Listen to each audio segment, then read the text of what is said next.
Hello YouTube. We're continuing our discussion of slavery in the Bible and slavery in the New Testament. We've been looking at some of the responses of the apostles in the New Testament to slavery during their time. And we just finished discussing Philemon.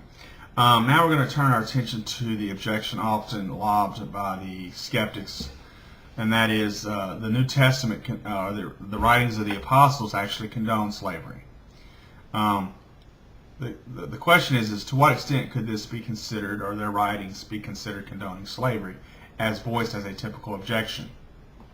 There are three considerations to make, and that make this phrase inapplicable to our situation. First of all, it should be obvious that this is hardly slavery in the normal horrible meaning of it, and I think the objection is misplaced to begin with.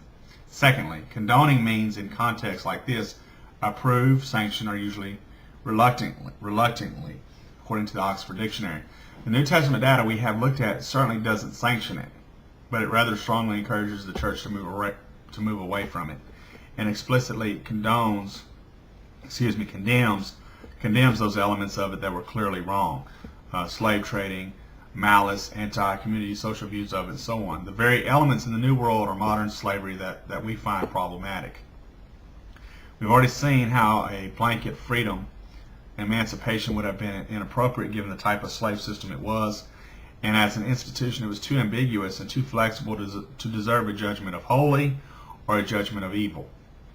Finally, we shall see later that the data we have about the early church show that they believed the institution was not evil in itself, since they could use it to free others or provide relief money for others.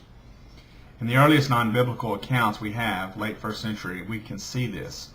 Clement of Rome states, "We know many among us who have given themselves up to slavery in order that they could ransom others. Many others have surrendered themselves to slavery so that with the price that they received for themselves, they might provide food for others."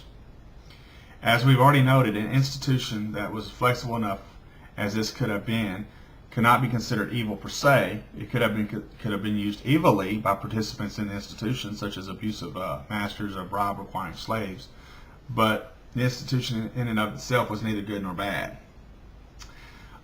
Moving on to the fifth issue here, and that is what theoretical or theological concepts, example of Jesus, equality in Christ, and historical situations, church size, political visibility in first century AD might have informed this response, or might inform the response given by the apostles.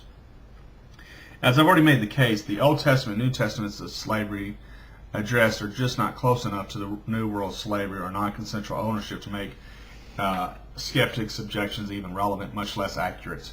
So we could relatively just stop the discussion here. You might profit from looking further at peripheral data. However, since the suffering servant motif from Isaiah was applied to Jesus, and Christ's deliberate model in John 13 of servanthood has challenged believers throughout the centuries of life to humility, service, and other centeredness. So it might profit you to look at the wider context of servanthood in the New Testament. Jesus in servanthood, Matthew 20:25. Paul as a servant of all and servant of Christ, 1 Corinthians 9:19. Paul and the illustration of ownership, Ephesians 6:9. And Paul's emphasis on using one's slave status as a witness or ministry opportunity, 1 Timothy 6:1. And there's many verses that support these different motives. Paul's emphasis that the love of Christ and the accountability to him should completely transform all institutions, including roles of master and slave, are echoed also by Peter.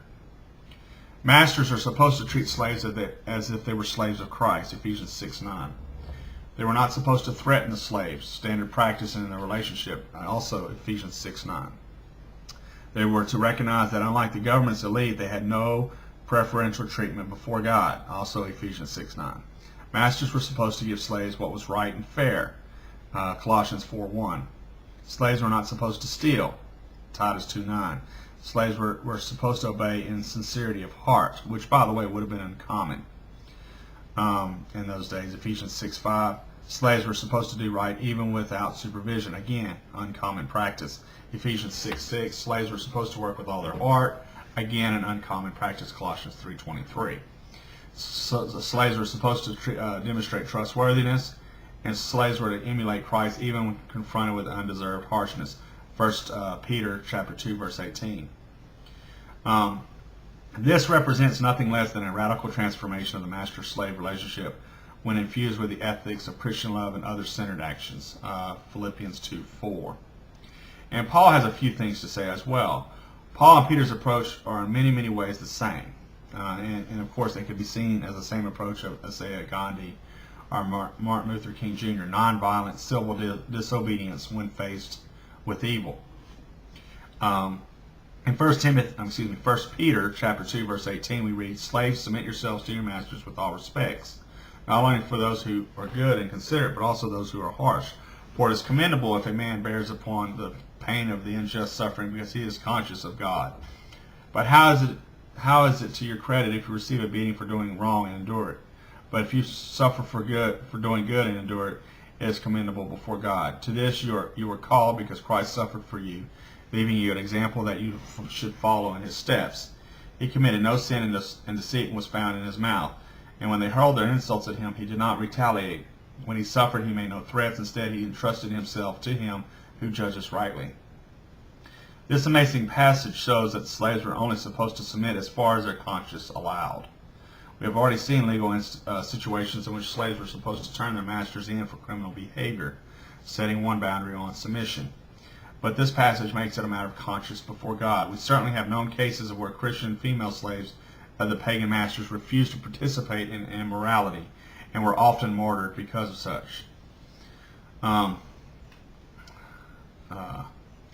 This places a very different limit of authority of masters and is paralleled in known cases of civil disobedience in the New Testament, Acts 4:19 and Acts 5:29. The topic of civil disobedience is far beyond the scope of this video series, and it should at least be noted here that the biblical teaching on the matter is not exhausted with a simple varied theme. We know several different themes of dealing with evil and evil authorities and responses. For example, suffering unjustly is not always appropriate response. Fleeing sometimes is, Jesus' teaching in Matthew 10:23, and as can be, taking legal action as Paul did, and often in the Roman court system. And as vivid confrontation and rebuke could, Paul in the efforts of enslaving Judaizers. Even the Romans 13 passage, often understood as a sanction of divine right political theory, has to be read in the light of concrete providential history of the Old Testament. For example, when Saul had the Romans 13 authority and David was anointed king, David fled, and when their armies fought, he did not submit to martyrdom, nor did he assassinate the king. When God raises up one and opposes another, this can often be a macro-level process that involves everything from civil fractionalism, the split between tribes after Solomon, to popular revolts, as seen in 2 Kings 21:19. The issue of how authorities are replaced is a more complex one than that of obedience as far as morally is right. In the next video, I want to turn my attention to slavery as a metaphor, which of course is the main issue that we see here in the New Testament. Thank you.